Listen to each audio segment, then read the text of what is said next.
Cari bibit arser pemanah dari wilayah tengah, itu Aceh Tengah.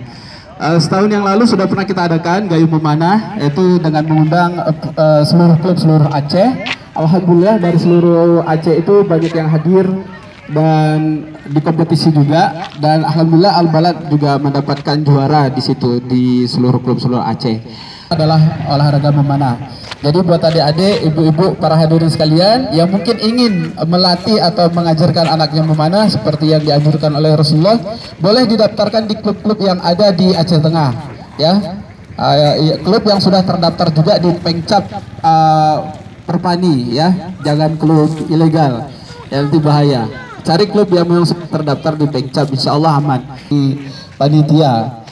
Oke, itu saja saya kira yang perlu saya sampaikan karena cuaca kita khawatirkan mendung, dan saya ucapkan kepada adik. Dan saja dari saya, selamat bermain dengan sportif. Mudah-mudahan kegiatan ini menjadi kegiatan yang ceria, kegiatan yang membawa kebahagiaan untuk kita semuanya. Insya Allah. Assalamualaikum warahmatullahi wabarakatuh.